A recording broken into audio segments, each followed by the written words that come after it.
je vous introduis dans ce texte, deuxième épître de Corinthiens, qui a été écrit par l'apôtre Paul.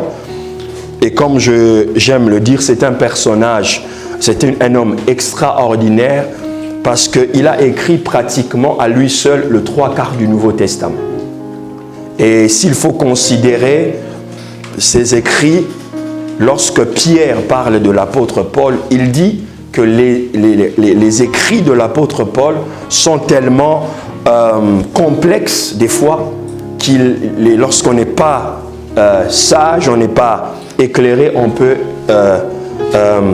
en tordre le sens. Ça, c'est le témoignage que Pierre est en train de faire sur l'apôtre Paul. Amen.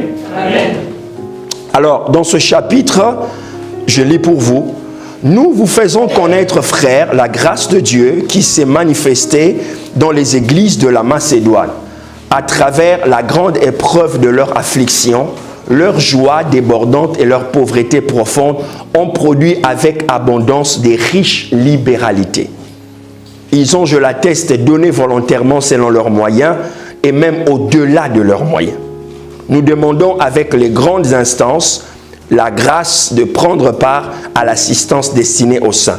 Et non seulement ils ont contribué comme nous l'espérions, mais ils se sont d'abord donnés eux-mêmes au Seigneur, puis à nous par la volonté de Dieu.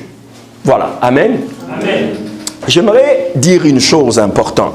Quand plusieurs fois où j'étais en conversation avec peut-être certains d'entre vous ou d'autres personnes qui ne sont pas forcément dans cette salle, j'ai perçu qu'en Suisse, il y a eu un esprit, j'ai déjà expliqué ça une fois ici, l'esprit de maman règne dans ce pays. L'esprit de maman règne tellement qu'aujourd'hui à l'église, quand tu veux parler d'argent, tu sens une opposition. Tu sens une lourdeur. Pourquoi? Parce que le diable a su mettre dans la pensée de ceux qui habitent dans ce pays que la vie est difficile. Qu'on a tellement de factures, la vie est chère, on ne peut pas soutenir l'œuvre de Dieu. On a tellement d'obligations, on a tellement de choses qu'on doit faire qu'on ne peut pas s'investir dans l'œuvre de Dieu. Je dis que c'est faux. Amen. Ah voilà, vous voyez le niveau des amens. Voilà, parce qu'il y a des choses auxquelles les gens croient. Amen. Voilà, je dis que c'est faux. Amen. Amen. C'est pourquoi je vous amène ce texte. Qu'est-ce qui se passe dans ce texte? Paul, l'apôtre, il évoque si bien. Il dit, prenez la teneur de ces mots et de ses propos. À partir du premier verset. Paul dit, nous vous faisons connaître, frères, la grâce de Dieu qui s'est manifestée dans l'église de la Macédoine. La Macédoine, vous savez, c'est quelque part en Europe à l'époque. À travers la grande épreuve de leurs afflictions, leur joie débordante et leur pauvreté profonde ont produit avec abondance des riches libéralités. Donc, on nous explique que ces gens, ou cette église, c'était des gens pauvres, où ils étaient dans une condition de pauvreté. Mais leur condition ne les a jamais empêchés de servir Dieu avec leur argent. Il est écrit, à travers la grande épreuve de leur affliction, leur joie, c'était le premier moteur de leur activité, c'était leur joie. Ils avaient la joie. Ils avaient la joie. Leur joie était débordante et cela a surpassé leur pauvreté profonde. Amen. Donc l'argumentaire que les gens, que ce soit ici ou ailleurs, quand tu es en face de quelqu'un, un chrétien qui croit en Dieu, qui aime Dieu, qui veut servir le Seigneur, qui prie et qui fait toutes les choses que le Seigneur lui demande, et tu entends dans son langage dire, moi je ne peux pas donner à Dieu parce que j'en ai pas. Moi je ne peux pas m'investir financièrement avec Dieu parce que j'en ai pas. C'est faux. Parce que ici, il est prouvé que même les gens les plus pauvres ont surmonté cette condition spirituelle dans leur tête en ayant une joie débordante. Amen. Donc, enlevez cet argumentaire de votre conception.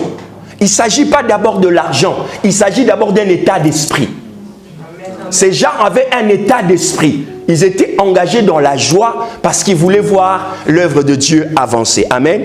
Amen. Et qu'est-ce qui s'est passé? Leur joie débordante et leur pauvreté ont produit avec abondance. Quelqu'un dit abondance. Abondance. Ont produit avec abondance des riches libéralités. Libéralité. La libéralité est un don. Lorsque vous allez dans un endroit, vous voyez le bonheur, la joie, l'amour. Vous allez ressentir que dans cet environnement, ils aiment se faire des cadeaux. Ils aiment se donner l'un à l'autre. Vous allez le voir, le père se donner à sa femme, la femme se donner à son mari, les enfants se donner, parce qu'il y a l'amour. Et l'amour est toujours, je vous ai dit, le plus haut niveau d'amour, c'est le don. Amen. Tu ne m'as pas dit amen bien. Amen. Tu peux donner sans aimer. Ça arrive. Mais tu ne peux pas aimer sans donner. C'est impossible. Amen. La preuve de ton amour est dans les gestes qu'on pose de l'amour. C'est-à-dire, on se donne. Amen. Amen. Dis-moi un amen bien que j'avance. Le verset 3 dit, ils ont, je l'atteste, donné volontairement, selon leurs moyens, voyez, même au-delà de leurs moyens. Vous entendrez des gens vous dire, oh, on vous exploite là-bas. Tu as pris le peu que tu avais, tu as télé donné. C'est biblique. Il y a des gens qui l'ont fait avant toi. Il y a des gens qui le font aujourd'hui. Il y a des gens qui continueront à le faire. Il ne faut pas me regarder comme si j'avais le visage d'un lion. Je vous parle des choses bibliques. Bien que je m'appelle, j'ai le prénom d'un lion. Amen. Amen.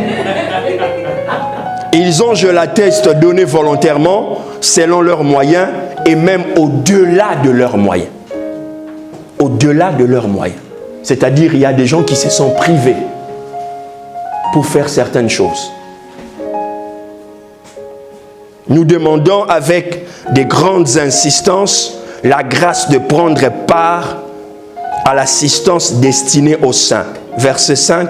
Et non seulement ils ont contribué comme nous l'espérions, mais ils se sont d'abord donnés eux-mêmes au Seigneur, puis à nous.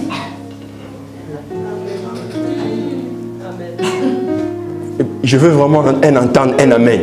Amen. Voilà, vous qui pensez que la Bible n'est pas excessive. Ici, c'est l'apôtre qui parle.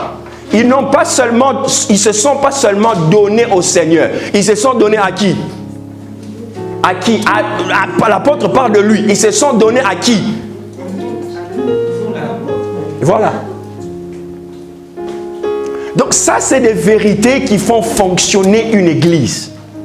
Une église ne peut pas être puissante et forte si chacun s'occupe que de sa vie. Amen. C'est une église égoïste.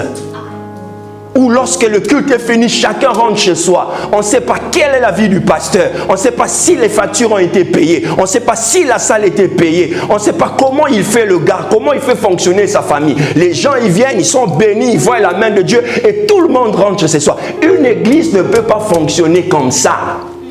Amen. Le monde est en train de tromper les gens. Oh, vous faites trop pour ces gens-là. Vous faites trop, vous les enrichissez. Vous les. Non, je peux donner. Les gens font des choses pas parce qu'ils en ont beaucoup. Les gens font des choses parce qu'ils ont la volonté. Amen. Quand tu vois quelqu'un faire quelque chose, aller manger dans un restaurant étoilé, c'est pas forcément parce qu'il a des millions. C'est parce qu'il s'est dit dans sa tête, je vais me faire plaisir. Amen. Je ne mange pas au McDo, je ne mange pas le kebab, je fais une économie, un week-end, je m'offre un bon petit restaurant. Amen. Quand tu le verras sortir de là, tu dis, ah, ce gars, il a vraiment l'argent. Non, c'est pas qu'il a beaucoup d'argent. Il s'est juste dit, je vais me faire plaisir. Et il s'est fait plaisir. La volonté, chers amis, la volonté. Si nous voulons faire des grandes choses, nous voulons impacter aussi, les moyens financiers sont importants pour amener la vision très loin. Amen. Ils se sont donnés au Seigneur. Là, tout le monde est d'accord. C'est quand on entre dans cette dimension qu'on va voir les voix s'élever des gens. Oh non, oh non. Moi qui vous parle, j'ai servi mon pasteur. J'allais dans la... Je ne te demande pas de venir chez moi, mais aller en Afrique, c'est normal. Parce qu'on avait un emploi du temps, un système qui nous permettait. Moi, j'ai lavé les assiettes dans la maison de mon pasteur. Moi, j'ai lavé les assiettes. J'arrive comme ça, je dis, maman, non, laisse-moi, je vais faire. Je portais la valise de mon pasteur. J'étais étudiant, j'étais brillant. Je venais d'une famille assez normale, bien. Je n'étais pas aliéné dans ma tête. Pas du tout. J'ai jamais perdu l'estime de moi. Je ne me suis jamais rabaissé. Au contraire, j'ai fait la fonction de Dieu. Alléluia. Je ne vous demande pas de faire autant que ça, mais je vous demande seulement d'avoir un état d'esprit de service, d'être disponible, de mettre pour Dieu la disponibilité de tout ce que vous êtes et tout ce que vous possédez. Amen. Tu ne m'as pas dit Amen bien. Amen. Si j'ai verset 7, je conclus là, pour ne pas vous prendre du temps.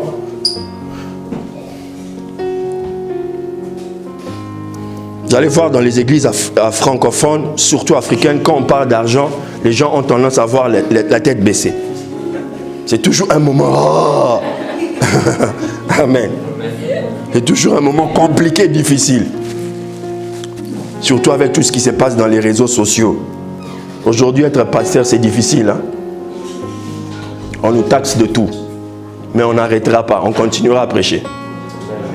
Verset 7, la Bible dit ceci. De même que vous excellez en toutes choses, en foi, en parole, en connaissance, en zèle à tous égards, et dans votre amour pour nous, faites en sorte d'exceller aussi dans cette œuvre de bienfaisance.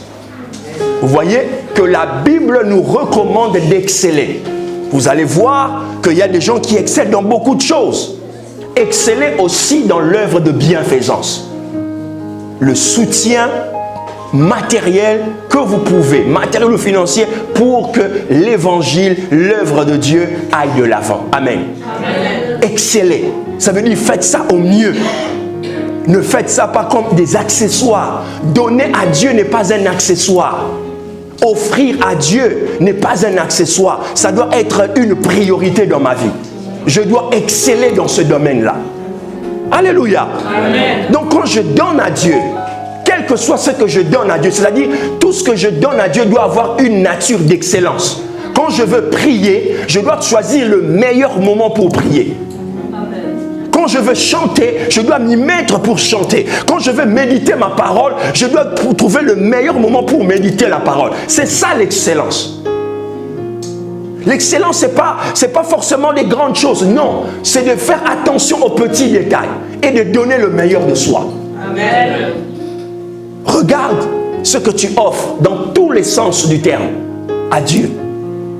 Mais spécialement dans ce domaine. Pour conclure, je vais donner un témoignage. Une fois, nous étions à Londres. Il y avait une conférence et il y avait un pasteur du Ghana qui prêchait. Et la salle était remplie à peu près de 200 à 300 personnes. Majoritairement des chrétiens francophones, surtout d'Afrique centrale, je précise bien. Parce que la mentalité est différente un peu ailleurs en Afrique. Alors on a mis la chanson, le temps de donner les offrandes, les gens venaient, ils donnaient, les gens dansaient, ils donnaient. Le pasteur, il a dit, je parie, il y avait au moins 300 personnes dans la salle. Le pasteur, il a dit, je parie que dans ce panier-là, il n'y a pas plus de 300 livres. Comme ça. Il a dit, ok, avant de prêcher, il a demandé au protocole, la personne, il a demandé leur Nadine de venir. Leur Nadine est venue, il a pris le panier, il a compté. Il y avait 198 livres. Un peu plus de la moitié des 300 adultes qui étaient dans la salle. Mais quand tu regardais comment ces gens étaient, les voitures qu'il y avait dehors, tu ne pouvais pas imaginer qu'un groupe aussi bien habillé, bien portant, pouvait donner des maigres choses à Dieu. Alléluia. N'insultez pas Dieu. Ayez du respect et de l'honneur.